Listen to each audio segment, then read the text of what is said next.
প্রশ্নে বলা হয়েছে যখন কোনো সংখ্যাকে ৩, ৪, ৭ দিয়ে সাকসেসিভলি ভাগ করছি, তখন যে অবশিষ্টটা থাকছে সেটা ২, ৩ আর ৫।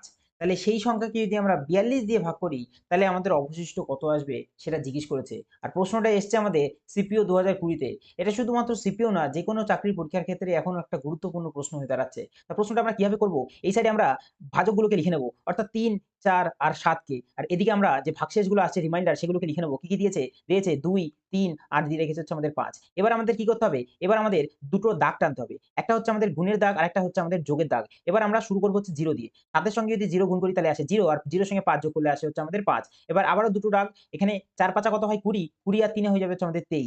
ঠিক আছে? পরেরটা যদি বলি দুটো দাগ সেই ৩ ২৩ হয় হচ্ছে আমাদের ৬৯, ৬৯ আর ২ হয় হচ্ছে আমাদের ৭১।